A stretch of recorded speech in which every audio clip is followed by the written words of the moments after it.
जय शिवराय मित्रांनो. आज आता सध्या हा जो मन चालू आहे हा शंभूराजेंचा मन चालू आहे. जिकडे तिकडे आज बघतो आपण जसं की छावा मूवी आज लोक पाहून येतात आणि आज त्यांचे विचार म्हणा ते धगधगती मनातली आग म्हणा ह्या गोष्टी लोक दाखवतात त्या सिनेमागृहामध्ये.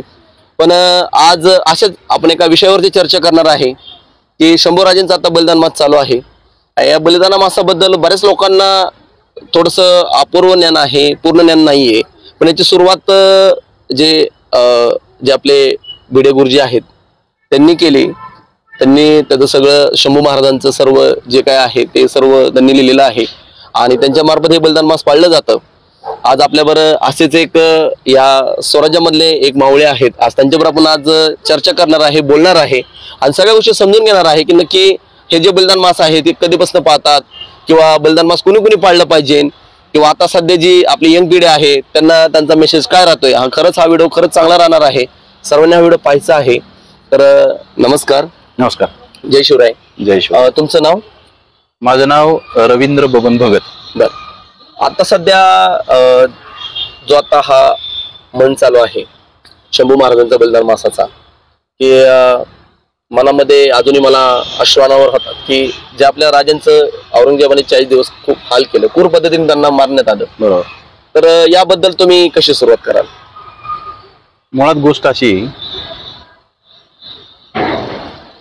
आपल्या देशाचं आणि त्यातल्या त्यात महाराष्ट्राचं दुर्भाग्य असं की आपल्याला इतिहासाचं आकलन फार कमी आहे. कारण सोशल मीडियाच्या जमान्यात वाचनाकडे कल नाही. बरोबर आहे. आणि वाचन नसल्यामुळं सोशल मीडियावरती ज्या काही पोस्ट येतात, व्हिडिओ येतात, त्याच्यातूनच बहुतांश लोक स्वतःचं मत बनवतात. एवढंच नाही तर काही जण अगदी इतिहास तज्ञ सुद्धा होतात. बरोबर. आणि मग त्यातून बऱ्याचशा काही वाईट गोष्टी घडत असतात. इतिहासच खोटा लिहिला असं म्हटलं जातं. विषय तो खूप वेगळा आहे आणि मोठा आहे. बरोबर आहे. पण मूळ मुद्दा असा, शेना माझी बांधुनी वाडे राहती शेण किडे. अर्थ काय? आपण बघतो बघा, एखाद्या गायीचं जर शेण रस्त्यावरती पडलेलं असेल, बरोबर, तर बरेचसे ते काळे किडे असतात, त्याची ती गोळी बनवतात. बरोबर आहे. आणि ती ढकलत ढकलत नेऊन जमिनीमध्ये एक छिद्र करून ती गोळी आपलं खात बसतात. त्यांना बाकीच्या विश्वाचं, समाजाचं काही देणं घेणं नसतं. अगदी त्या पद्धतीने अगदी मोठ्या प्रमाणावरती लोकांना, अगदी माझ्यासहित, फक्त स्वार्थ एवढाच कळतो. बरोबर आहे. पण आपण आपलं रोजचं जीवन जगत असताना खरंच स्वार्थ हा आपल्याला कितपत आवश्यक आहे याचा पण विचार करायला पाहिजे ना आपण. अगदी बरोबर आहे. गोष्ट अशी, आपण ज्या कुळात जन्माला आलो, ज्या देशात जन्माला आलो, तो देशच मुळात या जगाची जननी आहे. जननी म्हणजे काय? जन्मदाती माता म्हणजे आई.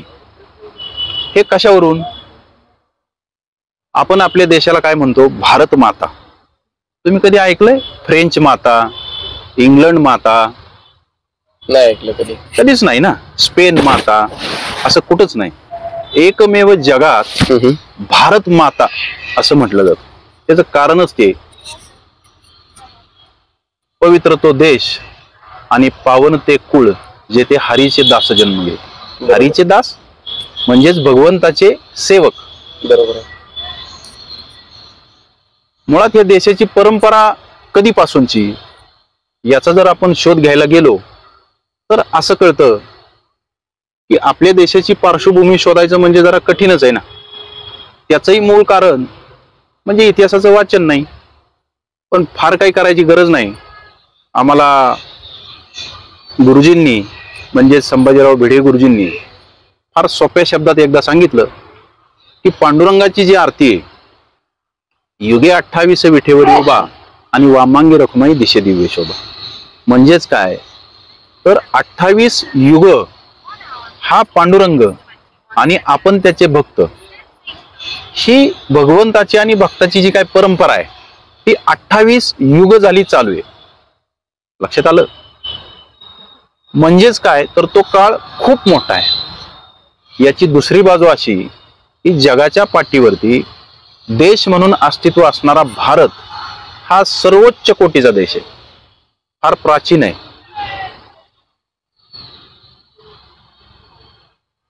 मग एवढे सगळे देश असताना या सगळ्या देशांच्या स्पर्धेत आपल्या भारताने कसं टिकावं, कशी वाटचाल करावी, याच्यासाठी आपल्याला कोणाचा तरी आदर्श डोळ्यासमोर ठेवून चालावं लागतं. तुमच्या भाषेत त्याला आपण आयडॉल म्हणतो. बरोबर. आज परिस्थिती अशी झाली, आजूबाजूची जर आपण सगळंच एकंदरीत वातावरण बघितलं तर युद्धाचे काही प्रकार असतात बघा. युद्धाचे खूप काही प्रकार असतात. त्या युद्धातली काही युद्ध तज्ञ मंडळी त्याच्या बाबतीत आपल्याला सविस्तर सांगू शकतात.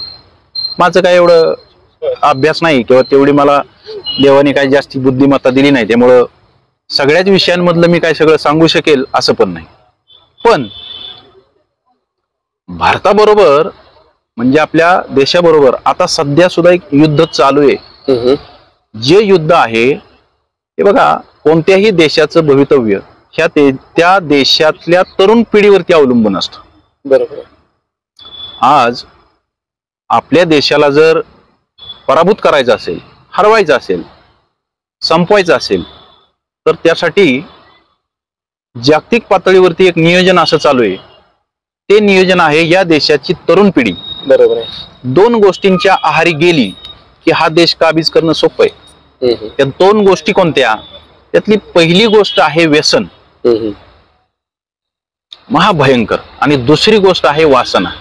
बरोबर आहे. या दोन गोष्टींच्या आहारी जर या देशाची तरुण पिढी गेली तर या देशावरती राज्य करणं खूप सोपं आहे. बरोबर आहे. आणि गुलामगिरीत जाण्याची आपल्या देशाची परंपरा काही नवीन नाही. माझ्या अभ्यासाप्रमाणे जगामध्ये अस्तित्वात असणाऱ्या बहुतांश देशांनी आपल्यावरती राज्य केलंय. पण आपल्याला अपुऱ्या ज्ञानापोटी फक्त ब्रिटिशांनी आपल्यावरती केलेले 150 वर्षांचं राज्य हे थोडंसं लक्षात राहतं, बाकीचं आपल्या लक्षात राहत नाही. बरोबर. असो, शेवटी गुलामगिरी, विजय पराभव हे चालू असतात. परंतु माणसानं आपल्या इतिहासातून नेहमी काहीतरी शिकलं पाहिजे आणि भविष्यात त्या इतिहासाच्या खांद्यावरती बसून आपल्या पूर्वजांनी ज्या काही चुका केल्या त्या चुका टाळून बरोबर आहे आपण वाटचाल केली पाहिजे. नक्कीच. आता सध्या शंभू महाराजांबद्दल तुम्ही काय सांगताल की आता सध्या खूप हे जो मंथ आहे, खरंच आपला जो तरुण पिढी आहे, तुम्ही वारंवार पाहता की सोशल मीडियावरती पोस्ट येतात की हे बलिदान मास पाळला, ते बलिदान मास पाळला. खरंच आता तरुण पिढी हा बलिदान मास पाळतो. जसं की आता मी तुमच्याकडे जर बघितलं तर खरंच की तुम्ही स्वतः बलिदान मास पाळता. हो. तर हे तुम्ही कधी म्हणजे केव्हापासून सुरुवात करता? हे बघा, मुळात गोष्ट अशी झाली की आपल्या सगळ्याच लोकांनी, बहुतांश, काही ठराविक चांगली माणसं आहेत, अगदी त्यांच्या पायाशी नतमस्तक होऊन मी त्यांची माफी मागतो. बहुतांश लोकांनी आपले महापुरुष हे शिवाजी महाराज, संभाजी महाराज यांना फिल्टर लावून स्वतःला पाहिजे तसे गाळून घेतलेले आहेत. शिवाजी महाराज, संभाजी महाराजांनी आपल्या मराठ्यांच्या उज्ज्वल इतिहासाची परंपरा आहे तशी स्वीकारलेली नाही. लक्षात आलं? म्हणजेच काय का हो, अनेक फुले फुलती फुलोनी सुकोनी या जाती, तेथे त्यांची गणिती कोणी ठेवली असे. आपण आजूबाजूला झाडं बघतो, वेली बघतो, त्याला कितीतरी फुलं येतात, ती फुले फुलतात आणि उमलून सुकून जातात. त्यांचं तो कुणी मोजमाप ठेवलेलं नाही. मी हे उदाहरण का देतो ते ह्यासाठी की आपल्या देशात देव, देश, धर्म, संस्कृती, राष्ट्रप्रेम याच्यासाठी म्हणून किती लोकांनी बलिदान दिलं, किती लोकांनी स्वतःचा प्रपंच खस्त केला, याचं मोजमाप सुद्धा ठेवणं कठीण, इतके महापुरुष आपल्या देशात होऊन गेले. असं असताना केवळ शिवाजी महाराज, संभाजी महाराजांचाच आपण आता का विषय बोलतोय? हे बघा, हत्तीच्या पावलात सगळ्या प्राण्यांची पावले मावतात. बरोबर. त्या हिशोबाने आपल्या देशाचे सगळे महापुरुष हे शिवाजी महाराज, संभाजी महाराज यांच्यामध्ये सामावतात. हे माझं ठाम मत आहे. त्याचं कारण असं, जातीवाद, जातीभेद हे सगळं फेकून देऊन 18 पगड जातीची माणसं ज्या शिवाजी महाराजांसाठी, संभाजी महाराजांसाठी स्वतःचा प्राण द्यायला हसत हसत तयार होतात, असा महापुरुष या जगात दुसरा कुठला झाला नाही. आपलं भाग्य आहे की आपण या महाराष्ट्रात जन्माला आलो आणि त्यातल्या त्यात शिवाजी महाराजांचा जिथं राज्यकारभार चालत होता त्या या पुणे जिल्ह्याच्या परगण्यामध्ये, सुपे परगण्यामध्ये, या महाराष्ट्राच्या मातीत भाग्यवान आहे आपण की आपला जन्म तिथं झाला. आता विषय संभाजी महाराजांचा. शिवछत्रपतींनी पाची पाचशा पालत्या घालून नसलेलं हिंदूंचं हिंदवी स्वराज्य स्थापन केलं. आपण थोडं निबळटपणामुळं बऱ्याच वेळा शिवाजी महाराजांनी स्वराज्य निर्माण केलं असं म्हणतो. हे बघा, शिवाजी महाराजांनी स्वराज्य नाही निर्माण केलं, त्यांनी हिंदवी स्वराज्य निर्माण केलं. बऱ्याच जणांना हिंदवी हा शब्द जातीवादी वाटतो किंवा त्याला वेगळा वास येतो. हे बघा, इतिहास जसा आहे तसाच स्वीकारला पाहिजे. जसा आपला बाप बदलता येत नाही तसा इतिहास बदलता येत नाही. अगदी बरोबर आहे. या इतिहासातून जर आपल्याला प्रेरणा घ्यायची असेल, शिवाजी महाराजांनी जो काही राज्यकारभार केला त्या काळात आपल्या लोकांकडे ना शस्त्र होतं, ना राजा होता, ना राजगादी होती, ना छत्रपती होता. अशा परिस्थितीमध्ये हिंदवी स्वराज्य स्थापन करायची कल्पना सुचणं हेच खूप मोठं गूढ आहे. परंतु माँसाहेब जिजाऊंच्या गर्भवासात शिवाजी महाराज असताना जिजाऊ साहेबांनी आजूबाजूला जे काही बघितलं, जे काही अनुभवलं, जे काही त्यांनी त्यांच्या अंतःकरणात साठवलं, त्या सगळ्याचा परिणाम त्या गर्भावरती होत होता. आजही तुम्ही बघा, नैसर्गिकरित्या आजूबाजूच्या सगळ्याच गोष्टींचा प्रभाव हा गर्भावरती होत असतो. नक्कीच. तसं माँसाहेब जिजाऊंनी काय बघितलं? भोसल्यांच्या म्हणजेच नवऱ्याकडची माणसं आणि जाधवांच्या म्हणजेच माँसाहेब जिजाऊंच्या माहेरकडची माणसं बादशाहने दरबारात बोलवून तलवारीने कापून टाकली. म्हणजेच काय, तर ज्या शत्रूला तुम्ही बादशाह म्हणून त्यांच्याकडे चाकरी करता, ते फक्त राज्यकारभार म्हणून जर राज्य चालवायला आपल्या इथं आले असते तर त्यांनी त्यांच्या पदरी काम करणाऱ्या अशा शूरवीर माणसांचा खात्मा केला नसता. बरोबर आहे. फार तर फार कामावून काढून टाकलं असतं. मंदिरं तोडली नसती. पांडुरंगाच्या मंदिरांमध्ये अफजल खानाने 1000 गायींची कत्तल केली नसती. अगदी बरोबर आहे. आपली जी काही प्रमुख मंदिरं होती ती मंदिरं उद्ध्वस्त केली नसती. हा आत्मा आपण लक्षात घेतला पाहिजे. पण मुळात हे लक्षात येण्यासाठी आपल्याला डोळे आहेत पण दृष्टी नाही. अगदी बरोबर आहे. आपल्याला समोर दिसतंय पण ते न दिसल्यासारखं ते आत्मसात करण्यासाठी आपल्याला ते वृत्ती असली पाहिजे. अगदी बरोबर आहे. योगायोगानं माझी गेल्या एक 15 वर्षापूर्वी भिडे गुरुजींशी भेट झाली. आज जसं तुम्ही मला विचारताय असंच मला एक व्यक्ती सांगत होता, पोट तिडकीने सांगत होता. ऐकल्यानंतर बरंचसं डोक्यावरून जात होतं की असे काही उपक्रम आता सध्या चालू आहेत. हे मला जरा काल्पनिकच वाटायचं. अगदी बरोबर. मी स्वतः साक्षीदार आहे त्या गोष्टीचा. कारण संभाजी महाराज, शिवाजी महाराज हे फक्त शिवजयंती आणि ऑफिस ऑफ प्रॉफिट, फायद्याचं कुळ म्हणून सगळ्यांनी जसं स्वीकारलंय किंवा फार तर फार एखाद्या जातीचं प्रतीक म्हणून ते वापरण्याची वृत्ती ही सर्वसाधारणपणे सगळ्याच समाजामध्ये असते. मीही त्याचाच एक भाग होतो. ज्या दिवशी भिडे गुरुजी नावाच्या तरुणाचा मला स्पर्श झाला, वय वर्ष त्यावेळी गुरुजींचं 80च्या अधिक असावं.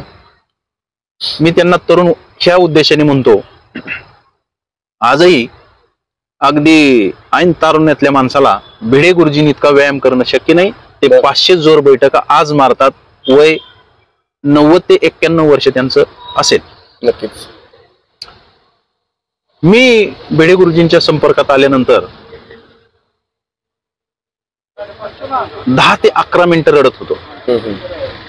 इतकं दुःख झालं म्हणजे माझ्या डोळ्यासमोर माझ्या समाजाचा विचार आला. माझा समाज म्हणजे 18 पगड जातीचा हिंदू समाज. बरोबर आहे. की या समाजाचीच परिस्थिती अशी, शेतावरून भाताची परीक्षा म्हणजे मीच असा आहे तर माझा समाज सुद्धा बहुतांश असाच आहे. बरोबर आहे. म्हणजेच काय तर आपल्याला शिवाजी महाराज संभाजी महाराज खरंच कळले का? आपण जातीवादाच्या कुठल्या भिंतीच्या आड अडकून पडलो होतो?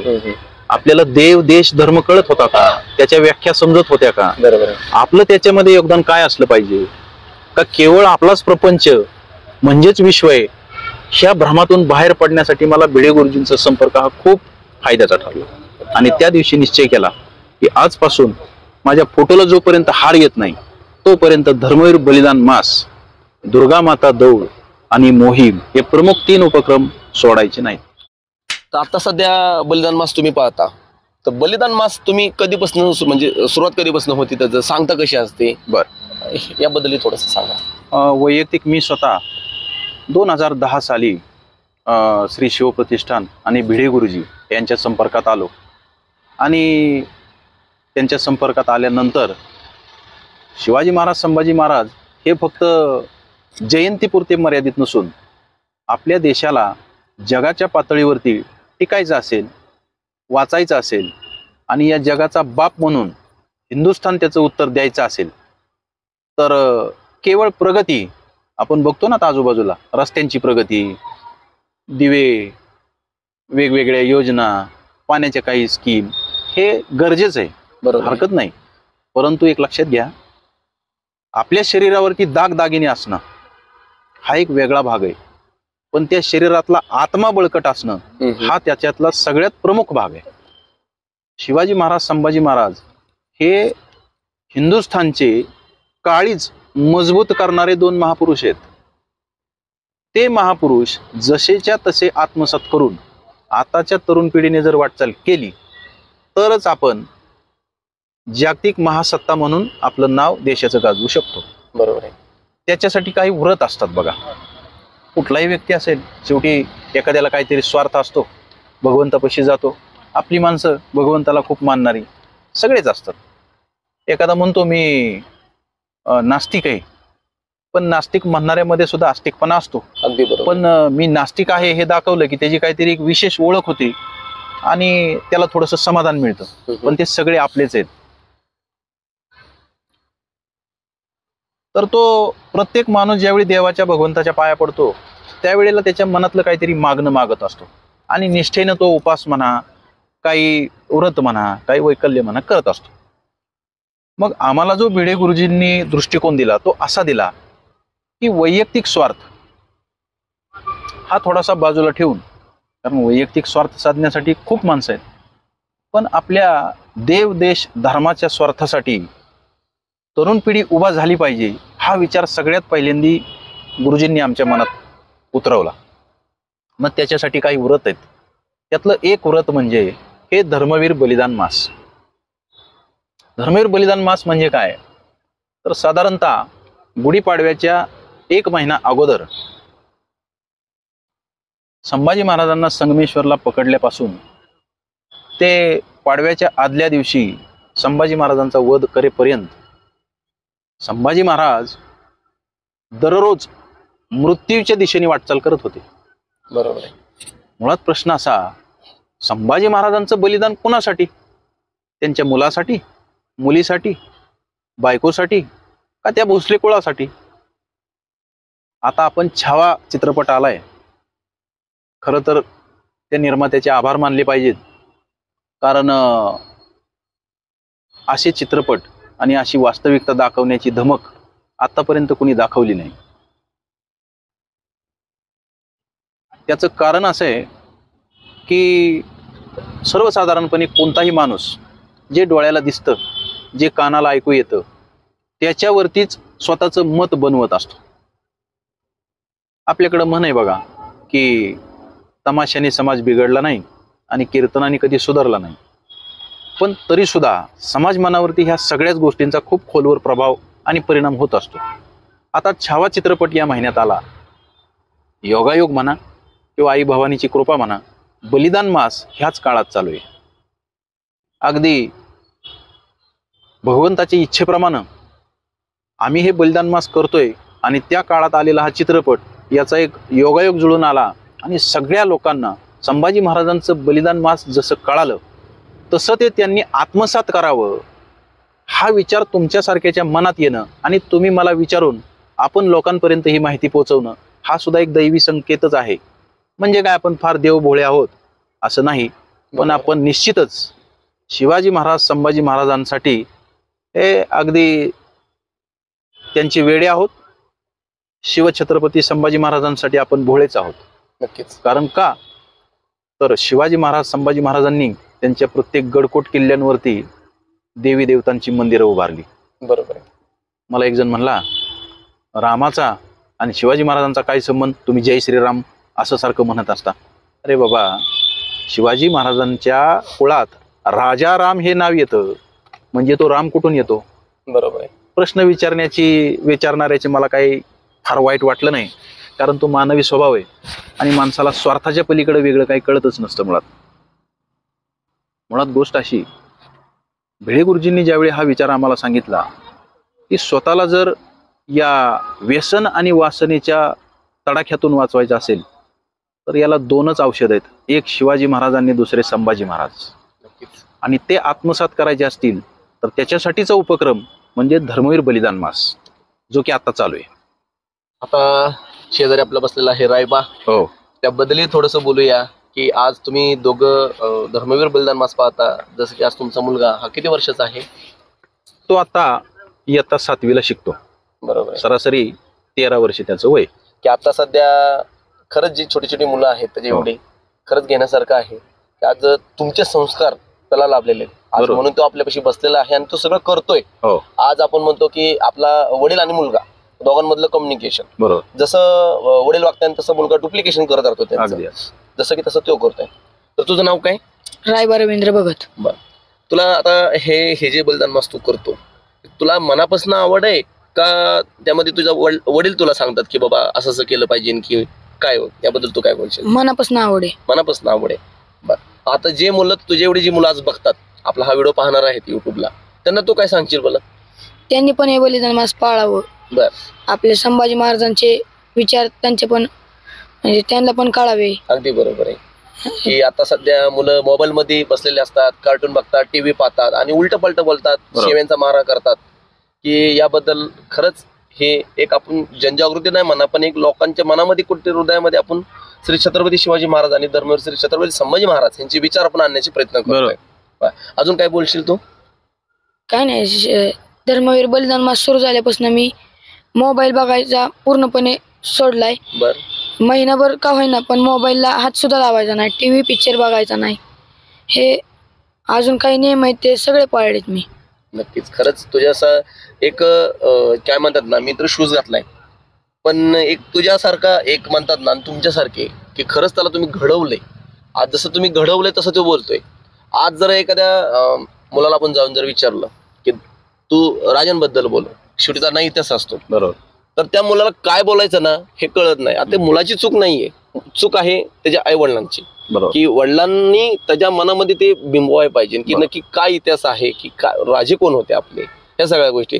आज सध्याची परिस्थिती जर बघितली तर आपण जर लोकांना प्रश्न हा विचारला की आता जी शिवजयंती येते, हा 19 फेब्रुवारीची शिवजयंती आणि आता 17 मार्चची शिवजयंती, हो, या शिवजयंती आपण कशी साजरी करणार याबद्दल तुम्ही बोला म्हणलं तर कुणाला बोलता येत नाही. बरोबर, की आता सध्या जी आपण जर बघितलं शिवजयंती वेगळ्या पद्धतीने साजरी होते. मी म्हणत नाही शिवजयंतीला आपला विरोध नाहीये, मुळातच नाहीये, पण तुम्ही जी शिवजयंती साजरी करता ही खरंच तशी शिवजयंती आहे का की जसं आपले महाराजांना जर बघत असतील तर ती खरंच त्यांना ती खरंय? याबद्दल तुमचं काय म्हणणं हे आहे? बघा, आता तुम्ही त्याला विचारलं की धर्मवीर बलिदान मासात तू काय पाळतो, गोष्ट अशी की ह्याच्यामध्ये सुद्धा माझा एक स्वार्थ आहे. पहिलं तर माझं त्याला कुठलंही दडपण नाही, उलट मी त्याला सांगतो की बाबा उपास नको करू, तू मोठा झाल्यानंतर कर. पण स्वार्थ काय आहे? प्रत्येक आईबापाने, माझं संपूर्ण समाजालाच हात जोडून आव्हान आहे, प्रत्येक आईवडिलांनी स्वतःच्या मुलाला जर शिवाजी महाराज संभाजी महाराज शिकवले तर तुम्ही मरेपर्यंत वृद्धाश्रमात कधीच जाणार नाही. म्हणजे तुम्ही वृद्धाश्रमात न जाण्यासाठी हे संस्कार करणं तुमच्या गरजेचं आहे. आणि तुम्हाला सांगू, आपले वडील काय, आपले आजोबा काय, किंवा आपण काय, पुढच्या पिढ्या आपण सगळेच जण आपल्या हातून वाढत असतात. परंतु या पिढ्या वाढत असताना आपली सगळ्यात मोठी कमाई कोणती? प्रत्येक माणूस स्वतःची काहीतरी कमाई करण्यासाठी, संचय करण्यासाठी, साठवण्यासाठी धडपडत असतो. तर माझा असा ठाम निश्चय आहे, आणि फार मी अनुभवातनं सांगतो, बऱ्याच घटना मी आजूबाजूला बघतो, अनुभवतो. संस्कार उत्तम असणारी, संस्कारक्षम असणारी तुमची मुलं ही तुमची क्रमांक 1ची सगळ्यात मोठी प्रॉपर्टी, सगळ्यात मोठी तुमची मालमत्ता आहे. हे लक्षात घेऊन आपण आपली मुलं घडवली पाहिजेत. आता अडचण काय येते बघा, जागतिक पातळीवरती ह्या देशातला तरुण व्यसन आणि वासनेच्या आहारी जावा याच्यासाठी खूप मोठ्या युद्ध पातळीवरती हालचाली चालू आहेत, ज्या की आपल्या डोळ्याला दिसत नाहीत किंवा ते जाणून घेण्याची आपल्यात क्षमता नाही. पण मी थोडक्यात सांगतो, आज तुम्ही कुठलीही मालिका बघा, पिक्चर बघा, यूट्यूब बघा, फेसबुक बघा किंवा मीडियावरती बहुतांश ठिकाणी व्यसन आणि वासना याला प्रोत्साहन देणाऱ्याच गोष्टी दाखवल्या जातात, ऐकवल्या जातात, चर्चासत्र आयोजित केली जातात. याच्यासाठी बाहेरच्या देशातून फंडिंग होत असतं. काही राजकीय पक्ष शिवाजी महाराज, संभाजी महाराजांची परंपरा बाजूला टाकून देऊन नवे नवे त्यांना पायदळी तुडवून ते कसं थोतांड आहे हे सांगण्यासाठी धडपडत असतात. आणि त्या पक्षाला मानणारे काही नेते आणि त्यांचे कार्यकर्ते, हे एकदा माणूस मानसिक गुलाम झाला की त्याला ते सगळं खरं वाटायला लागतं. नक्कीच. अशा कठीण परिस्थितीत आपण चालत असताना आपल्याला जर देश म्हणून टिकायचं असेल तर हे धर्मवीर बलिदान मास या देशातल्या प्रत्येक माणसाने स्वतःची जात, पंथ, धर्म विसरून भारत माता हीच आपली जात, भगवा झेंडा, शिवाजी महाराज, संभाजी महाराज हाच आपला धर्म, असा हा हिंदवी स्वराज्याचा एक महामेरू असणारा महापुरुष शिवाजी संभाजी अंतःकरणात घेऊन आपण हे बलिदान मास पाळलं पाहिजे. आता बलिदान मास पाळायचं म्हणजे काय? असं आहे की आपण एखादं व्रत आचरणात आणतो, त्यावेळेला ते व्रत काही नियमानुसार पाळावं लागतं. तर बलिदान मास पाळायचं म्हणजे त्याचे काही 2-3 प्रमुख टप्पे आहेत. त्याच्यामध्ये एक टप्पा असतो की वैयक्तिक पातळीवरती धर्मवीर बलिदान मास पाळणं, कौटुंबिक पातळीवरती बलिदान मास पाळणं आणि सामाजिक पातळीवरती धर्मवीर बलिदान मास पाळणं. आता कौटुंबिक पातळीवरती पाळायचं म्हणजे काय? तर मी स्वतः धर्मवीर बलिदान मास सुरू झाल्यानंतर म्हणजे पाडव्याच्या 1 महिना आधी वडील गेल्यानंतर आपण स्वतःचं केस काढतो, बरोबर, मुंडन करतो. संभाजी महाराज हे आपल्या सगळ्यांचे बाप आहेत हे अंतःकरणात ठेवून संभाजी महाराज गेले म्हणून त्यांचं सुतक म्हणून आम्ही मुंडन करतो. आणि हे आम्ही स्वतःच्या इच्छेने करतो. हे काय तुला करावंच लागेल असं नाही, कारण आपल्या धर्माच्या ज्या काही वेगवेगळ्या व्याख्या आहेत त्याच्यामध्ये जे जे वडील करतील ते असं धर्म म्हणतील. नक्कीच. म्हणजे जे वडील करतात ते आपण करायचं, याला धर्म म्हणायचं. अगदी इतकी बरोबर. सोपी व्याख्या आहे, अगदी बरोबर. धर्माची फार कठीण व्याख्या करत बसायची गरज नाही. मग हे बलिदान मास वैयक्तिक पातळीवर करताना आम्ही मुंडन करतो. 1 महिनाभर मांसाहार करत नाही, 1 महिनाभर टीव्ही, पिक्चर, मनोरंजन करत नाही, बघत नाही. लग्न, वाढदिवस असे काही आनंदाचे कार्यक्रम किंवा उपक्रम आम्ही करत नाही. समोरच्याला करू नको म्हणून सांगतो आणि त्याच्यात आम्ही सहभागी होत नाही. काही जणांचे कार्य असतात, आम्ही त्यांना हात जोडून विनंती करतो की बाबा राग मानून घेऊ नका, पण आम्हाला काही तुमच्या कार्यक्रमाला उपस्थित राहता येणार नाही. बरोबर. बलिदान मास संपल्यानंतर तुम्हाला प्रत्यक्ष येऊन भेटेल. अगदी बरोबर. हे सांगण्याचं तात्पर्य काय की ज्या वेळेला आपण एका निष्ठेने हे उपक्रम करतो त्यावेळेला आई भवानीच आपल्याला हे काम आपल्या हातून करून घेत असते, याचं एक कुठंतरी समाधान वाटत असतं. नक्कीच. हे झालं वैयक्तिक पातळीवर. पायात चप्पल घालायची नाही, गोडधोड खायचं नाही, चहा कॉफी गोडधोड असतं त्यामुळे ते घ्यायचं नाही. हे का करायचं? संभाजी महाराजांनी आपला मुळात संबंध काय याचीच ओळख समाजाला अजून झालेली नाही. बरोबर आहे. त्यामुळे संभाजी महाराजांच्या बलिदानाचा आपला संबंध काय ते कळणं थोडं लांबचीच गोष्ट आहे. वैयक्तिक पातळीवरचं बलिदान मास हे अशा पद्धतीने पाळत असताना आता कौटुंबिक पातळीवरती पाळायचं म्हणजे काय? आम्हाला भिडे गुरुजींनी घालून दिलेले काही श्लोक आहेत ज्याच्यामध्ये ध्येय मंत्र, प्रेरणा मंत्र आणि संभाजी सूर्य हृदय नावाचे श्लोक आहेत. कुटुंबातल्या सगळ्या लोकांनी एकत्र यावं, संभाजी महाराजांची प्रतिमा ठेवावी, 4 फुलं व्हावीत, सगळ्यांनी ध्येय मंत्र, प्रेरणा मंत्र म्हणावा. संभाजी सूर्य हृदय म्हणजे संभाजी महाराजांनी त्यांचं जे काही आयुष्य जगले त्याच्यावर आधारित असणारे काही श्लोक आहेत. त्यातले किमान 1-2 श्लोक शक्य होईल तेवढे श्लोक घ्यावेत आणि मग जेवण करावं. हे झालं कौटुंबिक पातळीवर. आता सामाजिक पातळीवरती काय करायचं? सामाजिक पातळीवरती आपण ज्या भागात राहतो, मग ती गल्ली असेल, वस्ती असेल, वाडी असेल, वार्ड असेल, शहर असेल, आपल्या आजूबाजूच्या सगळ्या लोकांना आपण हा विषय समजून सांगून त्यांना एकत्र आणलं पाहिजे. त्यांना संभाजी महाराजांच्या बलिदानाचा आणि आपला काय संबंध आहे आणि हे बलिदान मास पाळण्याचा आणि देशाच्या प्रगतीचा किंवा देशाच्या अस्तित्वाचा काय संबंध आहे हे सांगितलं पाहिजे. अशा 3 पातळीवरती बलिदान मास पाळलं जातं. बरोबर. त्याच्यातले हे नियम आहेत. याच्यासाठी आम्ही नेहमी प्रयत्न करत असतो. माझ्याकडे स्वतःकडे 2 तालुका प्रमुख म्हणून जबाबदारी, पण ह्याचा कुठं बोर्ड बॅनर मी अध्यक्ष असलं काही नसतं. आपल्या सगळ्यांचे अध्यक्ष आणि उपाध्यक्ष शिवाजी महाराज, संभाजी महाराज. नक्कीच. कारण आता काय होतं, कुठली तरी एक संघटना आपण जॉईन करायची आणि मग त्या संघटनेचा कुठला तरी मी पदाधिकारी आणि मग मी त्यांच्यावरती काहीतरी रुबाब गाजवायचा, बडेजाव गाजवायचा आणि मग त्याच्याच बळावरती ग्रामपंचायत, नगरपालिका, महानगरपालिका, कोणाची आमदारकी, कोणाची खासदारकी हे मिळवण्यासाठी हातभार लावायचा आणि प्रसंगी इकडे देशाला मातीत घालायचं. असं घडत असतं. धन्यवाद की आज तुम्ही रायबा आणि तुम्ही खरंच आज एवढा मोलाचा वेळ काढून तुम्ही आज आमचे जे व्ह्युअर्स आहेत, जे आमचा यूट्यूब परिवार आहे, जे खरंच जे आपले महाराष्ट्रामधली जी जनता आहे, बलिदान मास जे पाळतात त्यांनाही कळलं असेल की बलिदान मास का पाळायचा आहे, श्री छत्रपती शिवाजी महाराज कोण होते, धर्मश्री छत्रपती संभाजी महाराज कोण होते, सुरुवात कशी झाली, त्या व्हिडिओमार्फत खरंच तुम्ही चांगली आज आम्हाला माहिती दिली. आणि नक्कीच या व्हिडिओमध्ये जसं की आज भगत सरांनी सांगितलं की बलिदान मास का पाळायचं, याला हे नाही आहे की प्रत्येकाचा जबाब काय म्हणतात ना सगळ्यांनी पाळावंच असं नाही की स्वतःला काय वाटतं म्हणून पाळा. बरोबर. आताची परिस्थिती खूप बिकट आहे. आताची परिस्थिती जर बघितलं तर खूप जसं की बाहेर जे हिंसाचार जे वळण लागलेलं आहे, अत्याचाराचं जे वळण लागलेलं आहे हे खूप वाईट आहे. कदाचित जर श्री छत्रपती शिवाजी महाराज आणि धर्मश्री छत्रपती संभाजी महाराज या दोघांपैकी एक जरी असतं तर आपल्या महाराष्ट्रात असं एकही गुन्हा घडला नसता. ते त्यांची तेवढी प्रचंड ताकद होती. आणि खरंच आई तुळजाभवानी मातेच्या आशीर्वादानं आज श्री छत्रपती शिवाजी महाराज आणि त्यांचे पुत्र धर्मश्री छत्रपती संभाजी महाराज हे इतिहासामध्ये 2 असे महापुरुष घडून गेले की त्यांनी हा इतिहास हा मनामध्ये लोकांच्या रुजवला. पण आजपर्यंत आपल्या आज माणसांना अजून ते 2 महापुरुष कळालेच नाही. धन्यवाद. जय शिव. मला 1 मिनिट थांबवतो. संभाजी महाराजांचं जे बलिदान झालं ते बलिदान आपण त्याचं सुतक पाळतो. मग तुम्ही म्हणाल की सुतक 1 दिवसाचं असावं. घरातली व्यक्ती गेली तर 13 दिवसाचं सुतक असतं. बरोबर आहे. संभाजी महाराज शरीराचा एक अवयव रोज तोडला जात होता. 1 दिवस हाताची नखं उपसली, दुसऱ्या दिवशी दुसऱ्या हाताची नखं, तिसऱ्या दिवशी पायाची नखं उपसली, चौथ्या दिवशी डाव्या पायाची, 1 दिवस कान तोडला, दुसऱ्या दिवशी दुसरा कान. शरीराचा प्रत्येक अवयव तोडून संभाजी महाराजांना प्रचंड यातना देऊन दररोजचं मरण संभाजी महाराज धीरोदात्तपणे मरण स्वीकारत होते.